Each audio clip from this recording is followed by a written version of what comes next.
Okay, mga kapatid. Again, ohayo gozaimasu sa lahat. So, good morning again, no?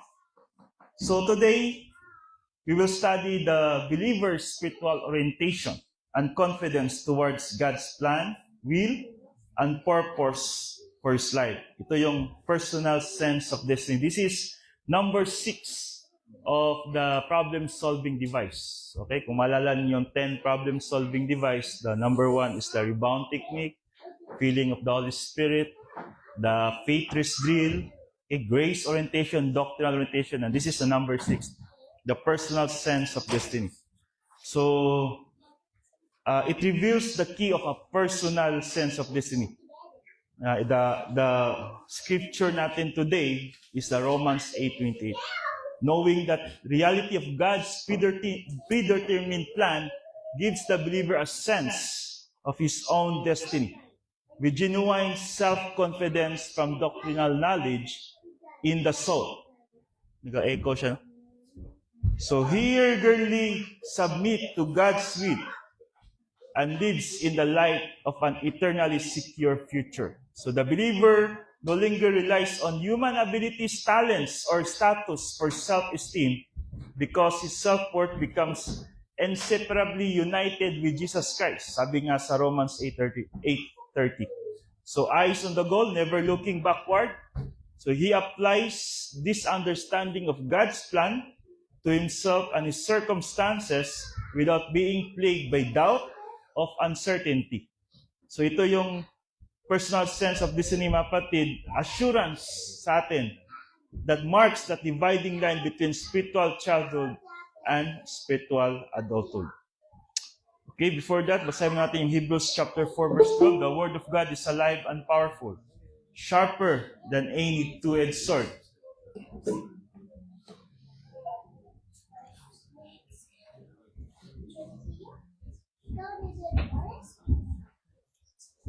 Okay lang. Okay.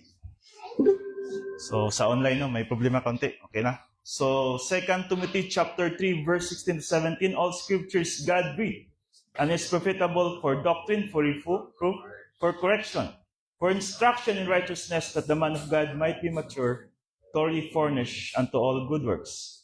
And 2 Timothy 2:15, study to show thyself approved unto God, a workman that needed not to be ashamed, rightly dividing the word of truth.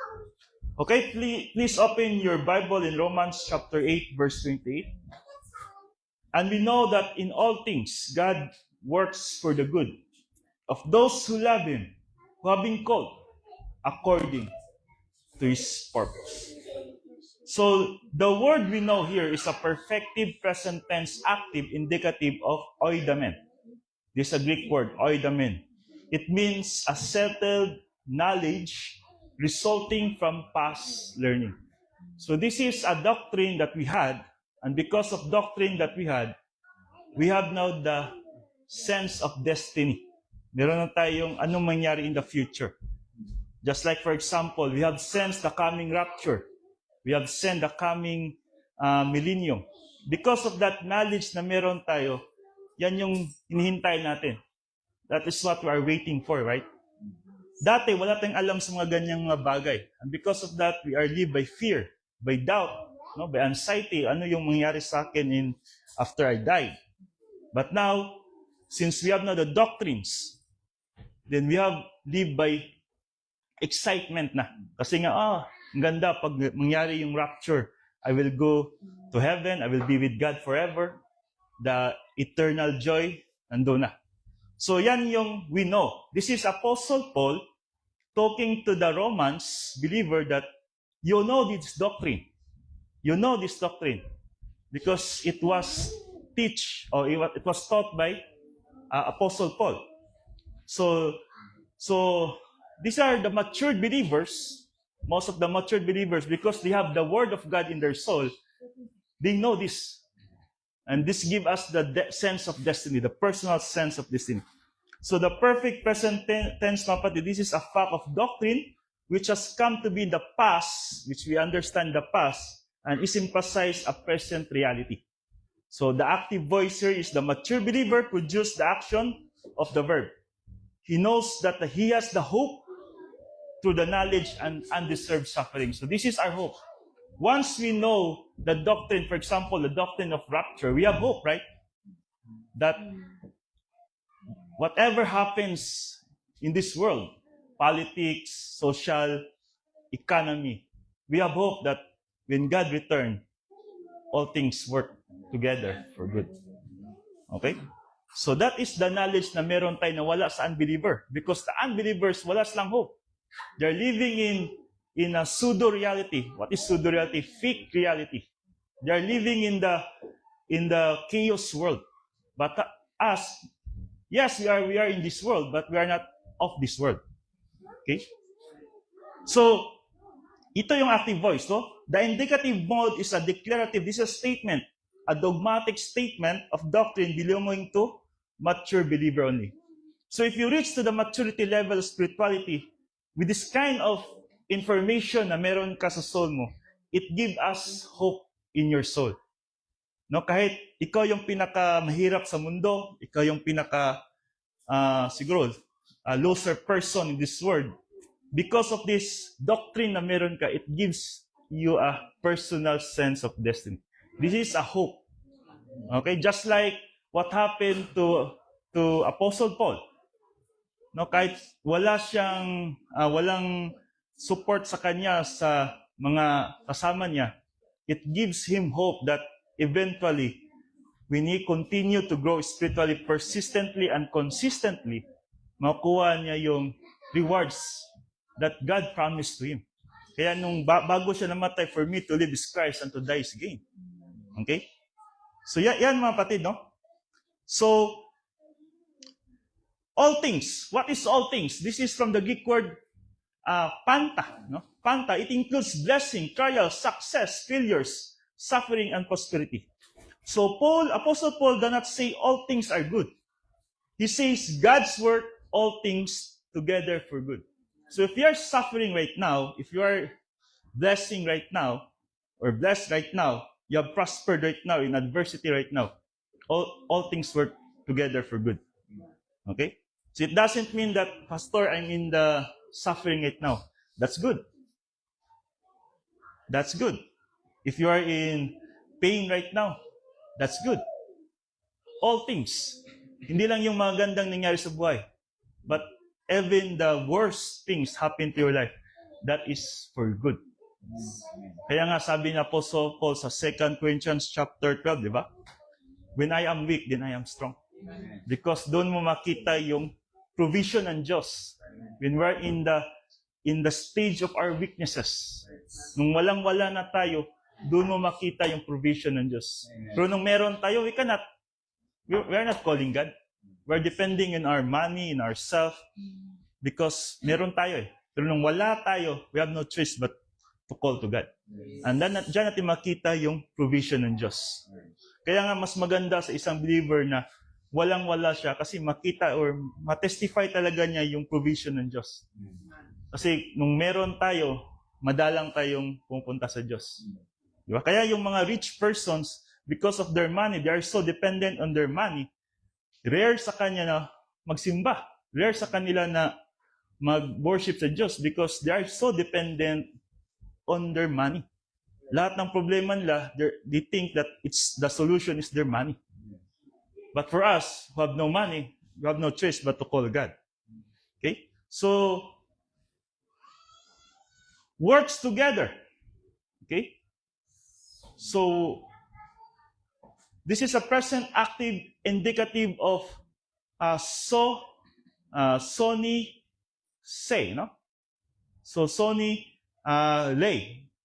It means continuous action. God is continually working behind the scene. So this is not a random, mga kapatid. Divine providence is constantly active. Okay? Hindi lang ngayon God will provide. No, consistent yung pag-provide ng Diyos sa atin. So, and for good, this is the Greek word of, dalawa ito, S, this is a preposition, unto, toward, and agathos. Agathon. Agathon means good. It means conformity. to Christ's spiritual growth and for glorifying God. So the good is not necessarily comfort, wealth, health, or immediate happiness. Okay? So this is Apostle Peter used the Greek verb prosdokao, meaning to anticipate or look forward with hope, to express the sense of confidence that motivates the adult spiritual life. Okay, so yan yung meaning ng prodoskao, no? But according to His promise, we are looking forward to new heavens and earth. So this is a hope, looking forward what will happen in the future. Okay, so yan yung this is a inspiration message of Apostle Paul to the Romans believer. So, of those who love Him, no? Meron dito, of those who love Him, this is the believers, tayo, because we love God. Who have been called, we have been called because of our belief of Jesus Christ. No? Once we believe Jesus Christ, we have been called, we are elected according to His purpose. So this is the protocol plan of God. Okay? So, anong introduction nito? What is personal sense of destiny? A personal sense of destiny is the believer's confidence that God has a unique plan, purpose, and direction for his or her life. So the key verse for this is Jeremiah chapter 29, verse 11. For I know the plans I have for you, declares the Lord.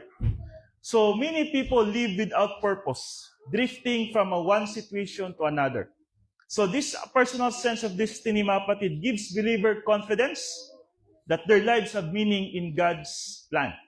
It helps us think beyond daily circumstance and focus on God's eternal purpose. So once you have this kind of technique, the personal sense of destiny, it gives you an idea or a knowledge of a purpose for your life. So dati siguro yung purpose natin sa mundo is to become a rich person, to have money, to become a famous person, to become to provide everything for our family. Maybe that is your purpose in your life, even now. But here, in personal sense, this is beyond for that. Remember, at the moment we decide to faith in our Lord Jesus Christ, we have responsibility to follow God's command. And that is the personal sense of destiny na we need to follow God so that what will happen in the future, we receive ano yung inheritance na dapat meron sa atin. Yan yung sabi sa 1 Peter chapter 1 verse 4, inheritance that unfading, no? Hindi nawawala, undefiled, no? Na naka-prepare yan para sa atin. So yan na yung nasa mindset natin. Ito na yung motivation natin. Hindi na yung mga temporal things na meron ngayon dito, na mga temporary lang, no? Yan yung sabi sa 2 Corinthians 4:18, no? Fix your eyes on what is unseen, because what is unseen is eternal. Yung mga nakikita natin, lahat yan temporal. So ito na yung mga sense natin. Hindi na yung mga worldly things, the material things, money, because all of that is temporal things. So naiba na yung purpose natin sa buhay. Naiba na yung direction natin sa buhay. Okay? So pag meron tayong ganitong technique sa buhay natin, whatever happens in front of us, whatever circumstances na meron tayo, nakatingin tayo sa heaven, nakatingin tayo sa Panginoon. Okay? So, remember, you were not created by accident. God designed your life. God knows you before your birth. God has a purpose for your existence. Sabi nga sa Psalm chapter 139, verse 13 to 16, for you created by inmost being. You knit me together in my mother's womb. This is King David. I praise you because I am fearfully and wonderfully made. Your works are wonderful. I know that full well. My frame was not hidden from you when I was made in the secret place, when I was woven together in the depths of the earth. Your eyes saw my unformed body. All the days ordained for me were written in your book before one of them came to be. Remember, mga kapatid, at our physical birth, nakasulat na yung pangalan natin sa Book of Life. And that is not accident. Okay? Our name was wrote in the Book of Life. Mawawala lang yan siya pag mamatay tayo, pag hindi tayo niwala kang Diyos. But if you are a believer, since you are a believer here, our name in the Book of Life, hindi yan nawawala, kapatid. So there's no accident. So God's plan for your life, for our life, began before you were born. Your existence is not the result of chance or coincidence. Every believer should understand that God created them with a purpose and has a place for them in His plan. So kung alam mo yung purpose ng Diyos sa buhay mo, and you can only know that if you have the Word of God. It is impossible for someone, especially sa believers, na maintindihan yung purpose ng Diyos sa kanya without the Word of God. Remember, the Word of God is the message of God for us. Okay?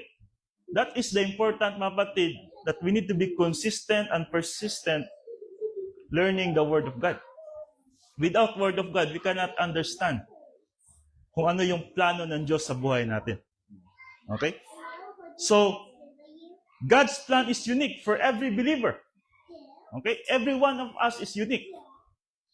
Because we are created by the image of God, right? The soul, that is the breath of God. Mga kapatid, we are not like animals that wala silang, pag mamatay sila, they back to the dust. Tayo, mga kapatid, our physical body back to dust, but our soul, created by the image of God, yan yung uuwi. There's no accident in this life. It is your choice. If the unbelievers go to hell, it is their choice. If believers go to heaven, it is their choice. Not an accident. Hindi yung sabi, paswertehan lang to, pastor, kung saan ako pupunta. Sa langit, di swerte. Kung sa hell, malas. Ganyan lang. That is not the plan of God. Okay? So Ephesians chapter 2 verse 10, sabi dito, for we are God's handiwork. Tayo, humans, created in Christ Jesus to do good works which God prepared in advance for us to do. So not only humans but especially the believers, we are created to do good works. Okay? Which God prepared in advance for us to do. Kaya itong teaching ng Old Testament, the commandments, this is the morality teaching. This is a commandment to all Jewish believers to follow this commandment. But what happened? There's no one can follow the commandment. Not even one. Sabi nga sa Romans 3:23, Romans 3:10, no one is righteous, not even one. That's why Jesus Christ come to this earth to teach that you need to believe in Him because He is the one who can follow the law. And that's why, mga kapatid, yung righteousness ni Jesus Christ, at the moment we believe in Him, napunta sa atin. Kaya nga sabi noon sa Galatians 2:20, anong sabi doon? God crucified in me. Jesus Christ crucified in me. I am not longer I live, but Christ in me. So, meron na tayong, mga kapatid, perfect righteousness, not because of what we done, but because of Jesus Christ done in the cross. So, key truths of this. Every believer has divine calling. Each one of us, meron tayong purpose. For me, I am a pastor. My calling is to teach you. I'm not here to entertain you. That is not my job. I'm here to teach you, to correct you, to instruct you. That's the job of the pastor. Okay? Maybe some of you, your calling is for help. No? Help other person. Or to become help in the music, no? Or in the government. Not government in the politics, but in the leadership of the church. Like that. Or a giver. Different calling. Or evangelist. Importante din yan sa isang group. Evangelist. Or a teacher. Teacher for the kids, teacher for the women. Ganyan. Every one of us has different gifts. So, you need to find your gifts. Okay? Your pastor can only guide you, but your pastor cannot give you what your gift.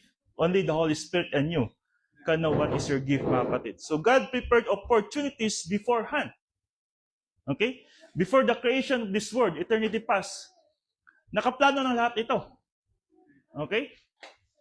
Even our death, God already know kung kailan tayo mamatay, mga kapatid. Kaya there's no surprise of God sa Kanya. No? Walang surprise sa Kanya. Hindi siya ma-shock kung ano yung mga decision natin, ano yung mangyari sa atin. Because it was already prepared. Kaya nga, nung nagkasala yung first parents natin sa Garden of Eden, mayroon ng plano ang Diyos, no? Because God know that our Father will disobey Him. At remember, mga kapatid, Satan is a very, very good in lying. Very good in lying. Yan yung kakayahan ni Satan. Hindi siya nag-lie na obvious lie. Of course, kung obvious lie, makita ka agad yan. He spread lie na parang totoo. Kaya nga nung si Eva, nung nag-lie siya kay Eva that eat this forbidden fruit, that is, merong tinitwist niya yung word of God. Tinitwist. Yan yung kakayahan ni Satan, Lucifer. Remember in 1 Peter 5:8, di ba? He's a devil waiting for someone to devour him, like roaring lion. No? Waiting for someone to devour. So, if you have no word of God in your soul, you are a first victim sa kanya. Walang knowledge ito. Kaya nga, nung sa Garden of Eden, si Eva yung pinaka-target niya because Eva, hindi naman sa pagmaliit sa mga babae, weak. Wala kulang pa sa word of God. Hindi si Adam yung tinatarget ni Satan because Adam may knowledge na eh. And that's why he first target Eve. And of course, hindi siya magsinungaling kang Eve. He just twists the message. You don't know that hindi ka mamatay pag kumain ka ng forbidden fruit. You'll just only have a pleasure. Magkakaroon ka ng knowledge about pleasure, about freedom, about outside of God. Yun yung, siyempre sa part ni Eve, maganda yan Freedom from God, pleasure, malaman ko lahat, ano yung hindi ko nalaman. So, when Eve ate that forbidden fruit, nagkaroon nga siya ng knowledge. Yung ignorance siya naging conscience na, may guilty na because doon niya nakita that mali pala yung ginawa ko. Kaya nga, nakita nila yung katawan na hubot-hubad sila, di ba? And they need to find yung hindi na sila, kasi nagkasala na sila si Eve, at saka si Adan. So, yan yung ginagawa ng kalaban natin. Trying to deceive us. No? Remember in Corinthians 11:14, Satan masquerades as an angel of light. Maraming human viewpoints sa mundong ito. And that is the lie of Satan. In human viewpoint, that is good. For example, human rights. Human rights is in human viewpoint good. But there's no human rights in the Bible. Only God's right. Ang daming pinatay ng Diyos. Sinabi pa nga niya kang Saul, kang David, patayin nyo, wala kayong itira. Babae, lalaki, maski hayop, patayin nyo lahat. Because those are the enemy of Israel. Di ba? Yan yung commandment ng Diyos kang Saul. Ang mali ni Saul, may tinira siya. Kaya nawala sa kanya yung pagiging hari niya. Even David, patayin lahat, walang itira. So, yan yung unique, mga kapatid. When God called you, you need to follow that. And we have the responsibility, mga kapatid, to do that. So, spiritual growth is part of God's design. In eternity past, our spiritual life is designed by God in eternity past. No? Hindi ito nilikha niya after the rejection of Israel. No. It was already done in eternity past because God is omniscience. For knowledge, He knows, mga kapatid, what will happen in the end of the human history. In the end of our life. Okay? So, kumbaga ba sa mata ng Diyos, itong buhay natin, bawat isa sa atin, naka-tape na lang ito. Naka-recorded na lang ito. So, kaya niyang makita ano yung nangyari sa future, kung gusto niya i-fast forward, kaya rin yung balikin, no? Yan mga kapatid. So God does not have a genetic plan for everyone. Each believer has unique opportunities, spiritual gifts, and areas of service. So you need to find your opportunities mga kapatid. Hindi lahat tayo dito pastor. Kasi kung lahat tayo pastor, wala na makikinig. So meron dapat tayong responsibility. No? Just like a part of the body, hindi pwede lahat ng part of the body is mata. Kailangan may kamay, may bibig, may, yun nga, yung may tiyan. Tapos ang pinaka-importante pa, yung meron tayong, yun, ano yun? Yung paborito ni, no? Kasi ano yun, pag once feel na discriminate siya, pag hindi na siya lumalabas, mamamatay ang tao, di ba? Poison, di ba? So yan, no? So, this is the personal sense of destiny. Produce stability. If you have this kind of technique in your soul, personal sense of destiny, you have stability in your soul. Whatever circumstance I face, because nakatutok ako sa heaven, stable ka. Hindi ka basta-basta mafo-fall or matatalo. Kasi nga, nakafocus ka sa Diyos. Kahit sino pa yung umaaway sa iyo, ang nasa utak mo, ang nasa isip mo, always for God. Kaya you will not react negatively kung ano man yung mga circumstances na meron ka. Because nakafocus ka sa Diyos. Okay? So, ito yung key verse na binasa natin kanina. So, anong benefits nito? Confidence during adversity. Okay? Meron kang confidence na every time na meron tayong adversity, kasi lahat tayo may adversity. Lahat tayo may adversity. Different nga lang yung adversity natin bawat isa. Pero meron tayo. And if you have no word of God, pag wala kang personal sense of destiny, then wala kang confidence. You will live by fear, anxiety, doubt. Yan yung mangyari sa'yo. Okay? So, sabi nga sa 1 Peter 5:7, casting all your curse upon Him, for He cared for you. Diba?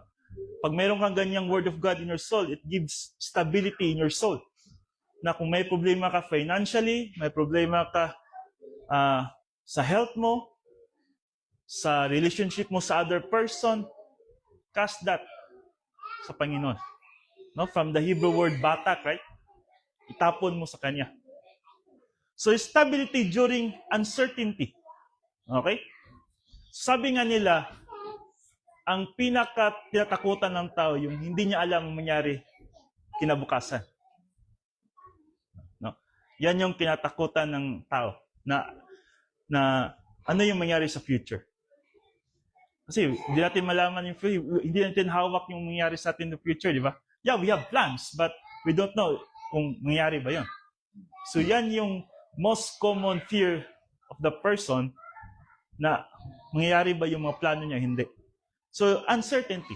But with the promise of God na meron tayo, certain siya, hindi naman magpapromise ang Diyos na sama ng tao na binabawi. Di ba? Because God is immutability, never change.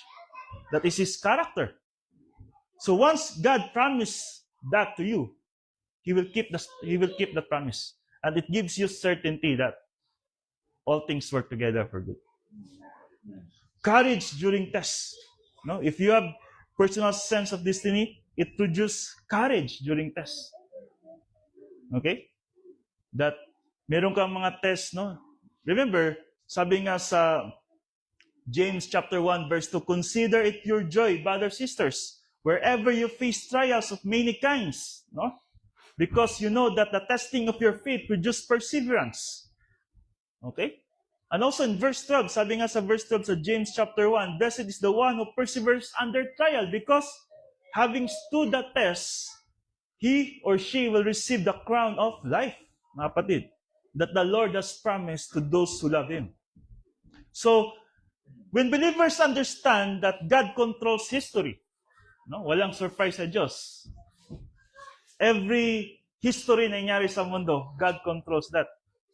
Even the World War I, World War II, another war will happen. Even the Holocaust na nangyari sa mga Jews, even yung pagkatalo ng mga empires during yung una, yung Babylonian Empire, Persian Empire, Grecian Empire by Alexander the Great, and then the Roman Empire, yung nawala sa mapa, yung Israel, part yan sa plano ng Diyos. So God controls history, and their personal lives, they can face difficulties with confidence. No? Pag mayroon kang personal sense of destiny, yan, nandyan yung difficulty in life. Pero mayroon kang confidence. Iba yung difficult in life but walang confidence. Mahirap yan. But as believers, meron tayong difficulty in life. Ang kaiba natin, meron tayong confidence. Na, okay lang to. Lahat ng difficulty, welcome sa akin because meron akong salita ng Diyos to solve that difficulty. Okay? And problems become opportunities for growth rather than reason for fear. No? Yung problema, naging opportunities pa rather than fear. Yung hindi ka na mag-pray sa Diyos, God, huwag mo akong bigyan ng problema. Kundi magsasabi ka pa, God, give me more problems. Because I have your word. This is an opportunity for me to apply your word. Yan yung sign of maturity. Hindi na sila nagpe-pray that, sana Lord, walang mangyari sa pamilya ko. Sana Lord, magkaroon ako ng magandang umaga tomorrow. Wala sanang magugulo sa akin, walang mag-aaway sa akin. That is the immature prayer. Ha? That is a sign of immaturity. Kasi if you're a mature believer, mga kapatid, you were praying, God give us courage, strength. Na ano man yung pagdadaanan ko bukas, I can overcome that by applying your word. Okay? Kasi minsan pag pray tayo na wag sanang nangyayari yan. Kasi alam ng Diyos, mahina pa tong anak ko, sige, bibigyan kita para mas lalong malaman mo na kailangan mo talaga mag-grow. Okay? So sinasadya ng Diyos minsan yan. Yung kinatatakutan natin na hindi mangyari sa pamilya natin, minsan, nangyayari talaga yan. Kasi nga, nandun yung fear. And God don't want His children na mabuhay sa takot. Okay? But if you're a stable person, kahit ano man yung problems na nandyan, you can easily handle that. Kasi nga may salita ng Diyos ka. If you have conflict to other person, apply the word of God, love them, pray for them. May problema ka financially, apply Philippians 4:19, and may God will meet all our needs according to His riches and glories. May problema ka sa health, then God will take care for you. Marami mga kapatid, maraming promises ang Diyos. Actually, the Word of God, there are thousands of promises. Only one lang ang memorize mo dyan. Makabigay na ng stability sa buhay mo. How much more kung meron kang hundreds of promises na nasa soul mo? Powerful ka. Sobrang powerful ka. Kahit anong problema dyan, kaya mong daanan. Look at ang mga apostles. Look at the prophets. No? They easily overcome different kinds of adversities because of the word of God in their soul. Mga kapatid. So, look at the life of Joseph. This is a best example of destiny. So, makita natin sa Genesis chapter 50 verse 20. Sabi ni Joseph, you intended to harm me? No? Sinabi niya sa mga brothers niya. But God intended it for good to accomplish what is now being done. The saving of many lives. You know the story of Joseph? Bininta siya ng mga kapatid niya dahil sa jealousy nila kang Joseph. Kasi nga, isa si Joseph pinakababoritong anak ni Jacob. Bukod kang Benjamin. Okay? Kaya nainis sila kang Joseph. And for that, Joseph, alam niya na may gagawin yung mga kapatid niya, but wala siyang reklamo. Kasi alam niya, all things work together for good. Meron siyang alam na wala sa mga kapatid niya. And that is a knowledge of personal sense of destiny. Kaya nga mga kapatid, kung katulad kayo ni Joseph na, ano ba ito nangyari sa buhay ko? Bakit napakahirap? Then, if you have this kind of sense of destiny, ang ganda nito. Ibig sabihin, merong purpose ang Diyos sa buhay kong ganito. Baka piniprepare niya ito in the future para once nandun ako, kaya ko na. Okay? So, lessons nito, betrayed by his brothers, sold into slavery. Ito yung buhay ni Joseph, mga kapatid. Kung titingnan niyo yung buhay ni Joseph, napakahirap. Grabe yung difficulties na nangyari kan Joseph. Baka sabihin niyo pa, ayaw kong maging katulad ni Joseph. No? Imprisoned unjustly. Remember when na-prison siya because of the false accusation na nang-rape daw siya sa wife ng kanyang amo. Di ba? And used by God to save many lives. Even that, yung binenta siya ng mga kapatid niya, wala siyang reklamo. Nung na-prison siya because of the injustice, wala siyang reklamo. Kasi nga, sa soul ni Joseph, alam ng Diyos ito. And alam ng Diyos na alam ko hindi ako pababayaan ng Diyos. No? So Joseph's circumstance seemed disastrous, but God was working behind the scenes. And his life demonstrates that God's plan continues when circumstances appear unfavorable. Kaya ano nangyari? Nung nangyari na nga yung drought sa Egypt, not only in Egypt but sa lugar na yon, sa Israel, sa Canaan, si Joseph yung nakasave sa kanila. Kasi kung wala si Joseph sa Egypt, wala silang makuhang pagkain. Kasi nga, namatay lahat nung mga tanim nila sa Israel. Kaya no choice sila, pumunta sa Egypt. At doon pala yung purpose, bakit bininta si Joseph. Bakit siya binitrade ng brothers niya, bakit siya napunta sa prison. Kasi doon sa prison kasi, doon niya nakilala yung right hand ng king. No, yung cupbearer. At doon niya nakilala at yung cupbearer yung naalis siya sa prison because again of false accusation. Tapos nagtanong yung hari, meron ka bang kilala na mag-interpret ng dreams? Then, naalala niya si Joseph because Joseph interpret his dreams na siya makakaalis sa prison at makakabalik sa pwesto niya, yung cupbearer. At doon na, ni-recommend niya si Joseph. And when Joseph interpret the dream of king, si Pharaoh, about the 7 fat cows and 7 thin cows, no? It talks about the 7 years of gracious harvest and 7 years of drought na wala talagang ma-harvest. So naka-prepare yung Egypt for 7 years na reserve sila ng good for 7 years kasi alam nila after 7 years of good harvest, wala nang ma-harvest. And that's why all of the nations of the world going to Egypt. Kasi hindi naka-prepare sila eh. Kasi yun nga, whole nation kasi yun eh. Sa mundo kasi na-drought eh. Kaya yung Israel, yung ibang bansa, pumupunta doon sa Egypt.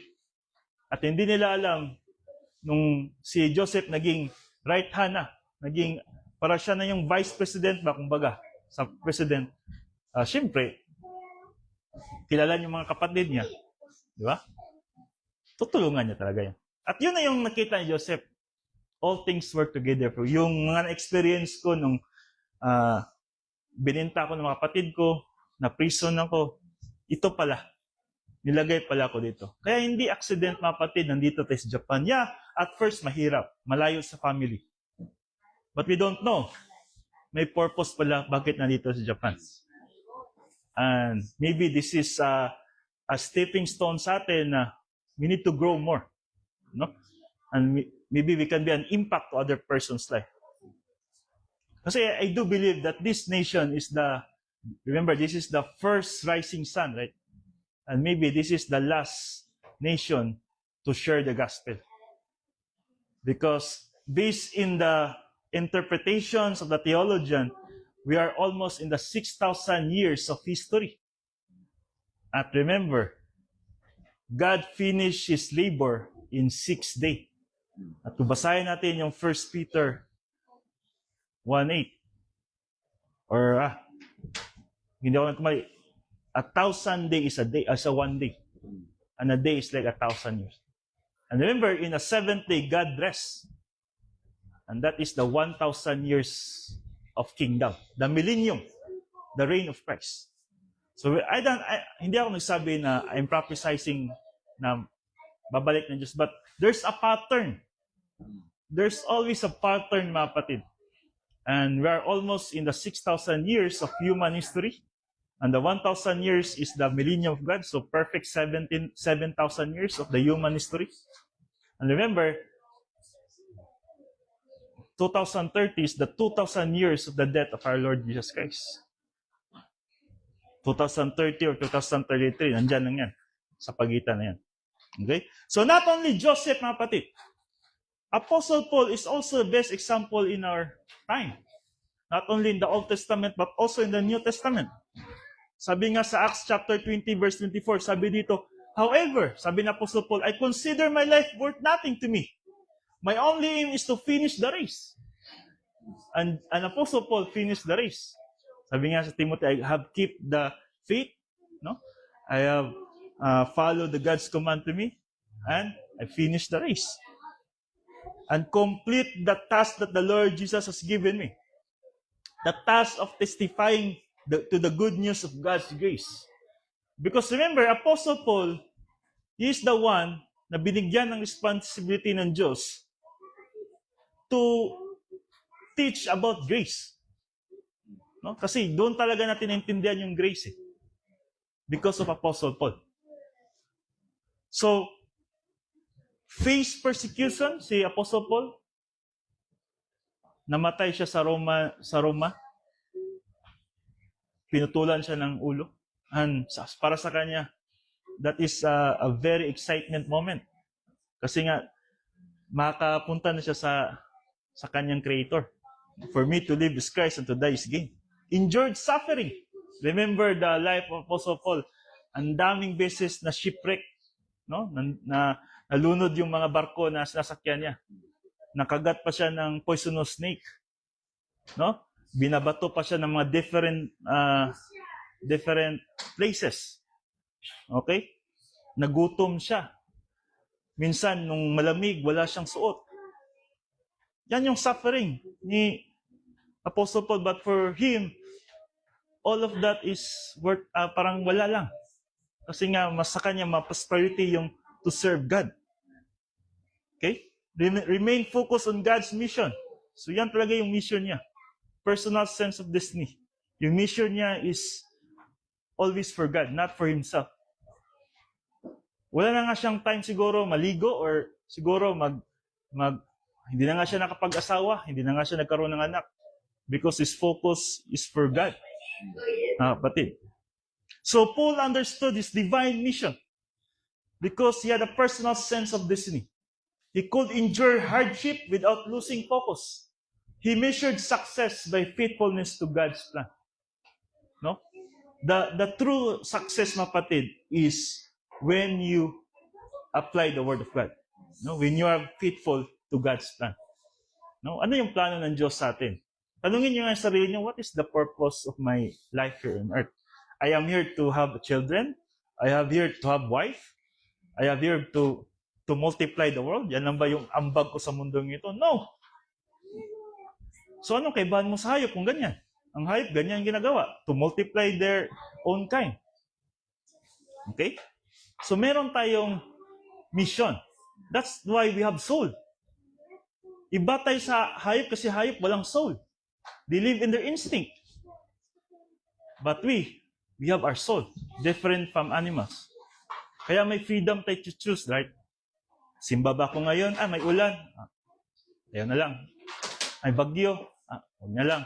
Sakit yung katawan ko. Next time na lang. We have freedom to choose. Going to church? No. We have freedom to serve. I'm going to serve or not. So sabi nga nila, nakadepende yung rewards natin, blessing in time, nakadepende sa choices natin, sa volition natin. Volition is always the issue. As what I said earlier, there's no accident going to heaven and going to hell. And there's no accident sa mga believers na mayroong makukuha sa langit o wala. The loser and the winner believers. So, ano yung obstacles nito to have a personal sense of destiny? There are common obstacles, mga kapatid. Fear, number one. Pag may takot ka, ibig sabihin, wala kang sense of destiny. Yeah? Hindi mo nakita yung confidence na makita mo sa future. Discouragement. Because of the people around you, you are easily discouraged. Remember, mga kapatid, we are not here to serve people. We are here to serve God. And don't look always to God, to people. Kasi pag nakafocus ka sa mga tao, you cannot focus to God. You cannot serve to Master at the same time. Kaya nga, pag once nakafocus ka sa Diyos, hindi ka nakatingin sa baba, di ba? Nakatingin ka sa taas. Ibig sabihin, ano man gagawin ng mga tao sa paligid mo, wala kang pakialam. No? Hindi ka madidistract. If they will attack you, they will gossiping you, they will malign you, no? Wala kang pakialam because you know that you're serving God. You are not here to serve them. Kung politiko ka, gawin mo. Kailangan mo i-serve yung tao. But we are not here for politics. Bitterness, isa rin to. You are bitter in your life. Ano ba itong buhay ko? Bakit ganito yung buhay ko? No, that is obstacles of personal sense of destiny. But yung comparing yourself to other person's life, and naging bitter ka. Sabi ko nga doon sa Bible study, yung sana all, that is a bad word. Ha? Kasi parang sinasabi na sana meron ako na, sana na mayroon din ako na katulad niya. Parang sinasabi na you are jealous for someone's success. And that is bad, mga kapatid. No? Yung success ng ibang tao, to God be the glory. But don't be jealous for their success. Kasi naging bitter ka niya. Okay? Alam naman natin, ang mga tao, lalo na siguro mga Pinoy, mayroong crab mentality, sabi nga crab mentality. Pag once nakita lang success ng isang tao, gusto nilang pababain, no? So, yan mga kapatid, pride. Ito, pride. Obstacle din ito. Yung hindi ka magpapakorek. Alam mong mali ka na, but self-denial ba? Tama ako. I'm always right. Mas marami akong experience dito. Ilang taon na ako dito. Mas magaling ako sa'yo. Bakit mo ako i-correct? Ganyan. So, ganyan. Mahirap mga kapatid. You cannot have the personal sense of destiny because of this pride. Worldly distraction. No? If you are concentrating about politics, lalo na sa bansa natin, mas-stress ka talaga. Okay? Kung sino ang susundin mo sa politics natin, kahit sino man yung political alignment mo, don't focus this worldly distraction. Kasi walang gana talaga yan, or you cannot concentrate to God. Sabi nga sa Hebrews 12, chapter 12, verse 1 to 2, therefore, since we are surrounded by such great cloud of witnesses, this is the Old Testament believers, let us throw off everything that hinders. Ito na nga yung mga sin, yung mga fear, discouragement, bitterness, pride, worldly distraction, that easily entangles, yung hindi tayo makamove forward because of these sins. No, nakadena sa atin ba? And let us run with perseverance. Ito yung sabi ng Apostle Paul. The race marked out for us. This is the race na meron tayo. Fixing our eyes on Jesus because Jesus is our pattern, the pioneer, and the perfecter of faith. For the joy set before Him, endured the cross. Yung happiness na meron siya, isinantabi niya just for us. Scorning its shame, and sat down at the right hand of the throne of God. So, He's willing to be ashamed para lang magkaroon tayo ng kaligtasan. And right now, He's sat down at the right hand of the Father. It means that He's victorious against Satan. So many believers, mapatid, lose sight of God's purpose because they become distracted by the temporary problems. or personal ambitions. Remember, a personal sense of destiny requires maintaining focus on God's word and promises. Kailangan mag-train tayo sa soul natin. Dito, nakikinig kayo sa akin, naintindihan niyo, but after this, pag umuwi na kayo sa bahay, yan yung test sa inyo. Kung ina-apply nyo ba itong tinuturo ko sa inyo. Okay? Kasi minsan pag nandun na sa reality, sa outside, wala na. Pag may kaunti ng problema, balik na naman sa dati. And there's no growth of that. Okay? So we need to have training in our soul. Pag meron tayong problema, sense of destiny. Ito yung turo ni Pastor, sense of destiny. Okay? So how to develop a personal sense of destiny? Steps: learn Bible doctrine consistently and persistently. There's no excuse. Consistently, every day. Persistently. Masakit katawan, pagod. You need to learn the Word of God. Because the Word of God is our spiritual food. If we eat every day for our physical food, how much more for our spiritual life? No? Kung 3 times a day tayo kumakain for our physical life, then we need also to taking the Word of God every day. Not only every Sunday, not only every Wednesday, not only every Friday, but every day. Grow spiritually. Okay? Kailangan marami kang mga Word of God or doctrines na natutunan. Yun yung sabi ni Apostle Peter, 2 Peter 3:18, no? Grow in grace and the knowledge of our Lord Jesus Christ. Apply God's Word daily. No? Yun yung sabi sa James 1:22, not just a hearers, but a doers. Trust God's timing. Remain faithful under pressure. Okay? Faithful always. Yung kantate kina, no? Yung goodness of God means you declare faithfulness of God.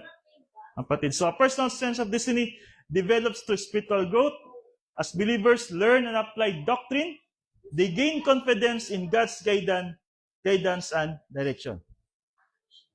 So sabi nga sa Proverbs chapter 3 verse 5 to 6, trust in the Lord with all your heart.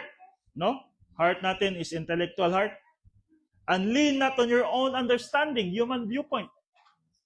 In all your ways, submit to Him or acknowledge Him. So lahat ng gagawin natin, kailangan nakasunod sa turo niya. And He will make your path straight. Napaka-straight. Because Jesus Christ is our light. We are walking in light because of Jesus Christ. So a personal sense of destiny, mabad, ito yon. So, anong results nito if you have a personal sense of destiny? Ang result niyan is, you have purpose. You know the purpose of your life. Ito yung purpose sa buhay ko. I need to grow spiritually. I need to think like Christ. I need to act like Christ. I need to behave like Christ. I need to respond like Christ. Pag may umaway sa akin, my reply is love. Pag mayroon akong mga circumstance, my reply is peace, joy. Okay? Pag mayroon kailangan tulong, kailangan kindness. Kung mayroong mga difficulties, self-control, forbearance. Okay? Meron tayong confidence. Okay? Hindi na tayo takot. Pag mayroon ano man mangyari sa bansang ito or sa bansa natin, because we are looking for the outside of this, we have confidence. Motivation.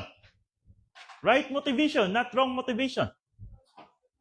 We're doing this not for our family but for God. Endurance. Every kind of test na meron tayo, we can endure, easily endure. Pag meron tayong personal sense of destiny. Okay? Just like in the athletes ba? Paano na-endure ng mga athletes yung mga training, yung competition? Because, yun na nga, yung meron silang knowledge, meron silang skill. At yung skill natin, mga kapatid, that is the Word of God. Okay? Pag mayroon kang Word of God, nade-develop yung skill mo at maka-endure ka sa lahat ng mga problema. Lahat ng mga test na meron ka.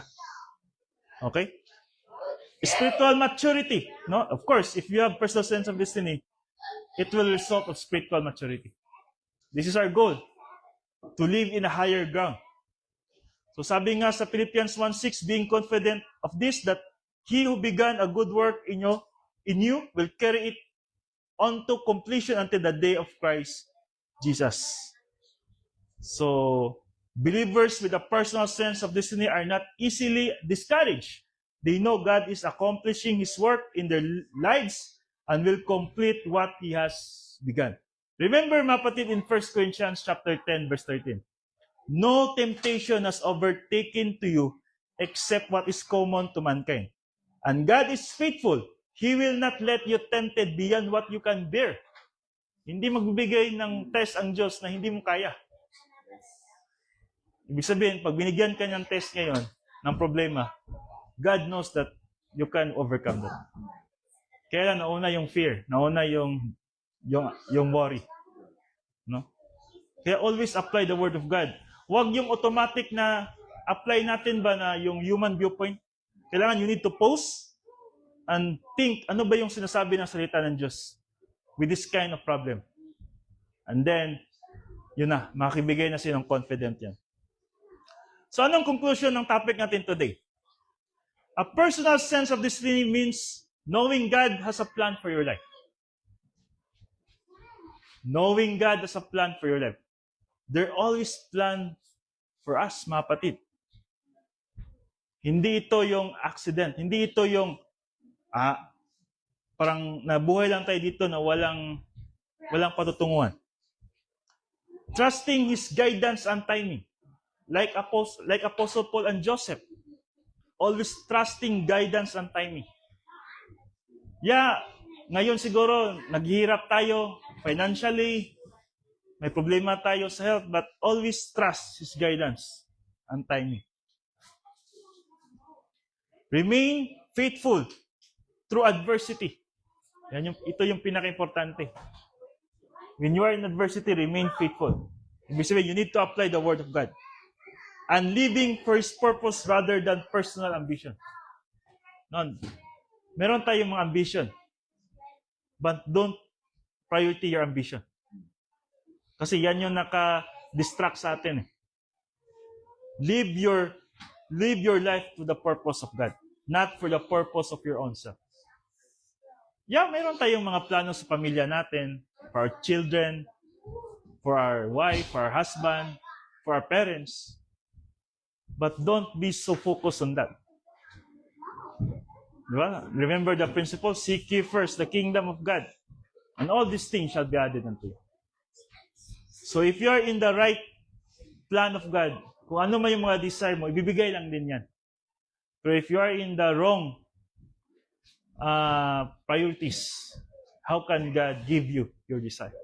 Diba? So God has a purpose of every believer. Circumstances may change, but God's plan never fails. When we develop personal sense of destiny through Word of God, through Bible doctrine and faith, we gain stability, confidence, and direction. Instead of asking, why am I here? We can confidently say, I am here by God's design and for His glory. Okay? Ito yung sabi nga sa 2 Corinthians 4. This is our last verse. 2 Corinthians chapter 4, verse 8 to 9. We are present every side of troubles. No, merong troubles every side. Merong tao, kalaban, merong kasama sa work, siguro sa neighborhood natin, maybe our partner, maybe our children. Present every side by troubles. But we are not crushed. We are perplexed, but not driven to despair. We are hunted down by our enemies, Satan and demons, but never abandoned by God. We get knocked down. Yeah, we are failed sometimes, but we are not destroyed. Through suffering, our bodies continue to share in the death of Jesus so that the life of Jesus may also be seen in our bodies. So this is the personal sense of destiny. We are looking forward to another level outside this temporary world, which is eternal. Okay? So advantage sa atin ito, mga kapatid, pag yung parang nakita mo na yung anong mangyari sa future mo. No, you don't know every day kung anong mangyari talaga, but nakita mo in the future, you will be with God forever. You will be judged by God and meron ka makuhang rewards. Sasama ka sa rapture. You will live in millennium. You will be in the heaven of new heaven and new earth. You will be live there forever. Meron ka ng sense. Pag nandiyan na yung motivation mo, itong mga temporal things, hindi na yan yung priority mo. Pero pag wala ka diyang alam, wala kang idea about dyan, siyempre nakafocus ka sa mga temporal things. Which is, that is a fool. That is a full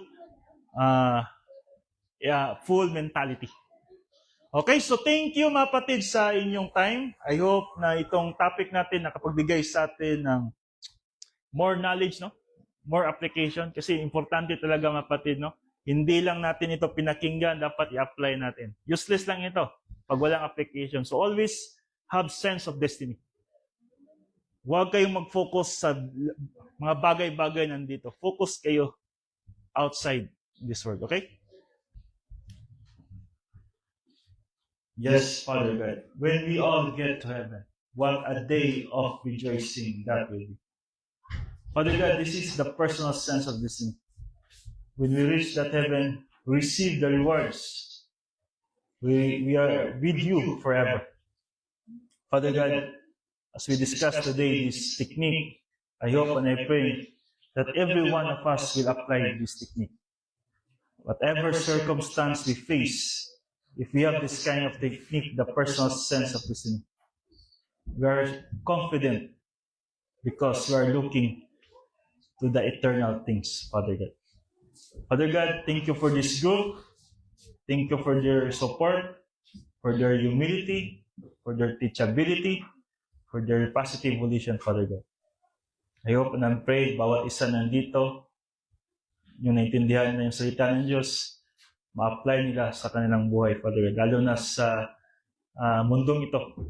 Because this is Satan's word. And we need to show Satan how powerful your word, Father God. Father God, thank you for allowing this freedom that we have to always worship you, to always have time for you, Father God. And also, sa gagawin namin tomorrow, ano man yung harapin namin, and give us protection, provision, guidance, and strength, and courage to overcome different kinds of circumstances, Father God. At sa pag-uwi namin, give us protection also, Father God, sa bawat isa. We give up glory and honor to you through your Son, Jesus Christ, our Lord and Savior. Amen. To God be the glory.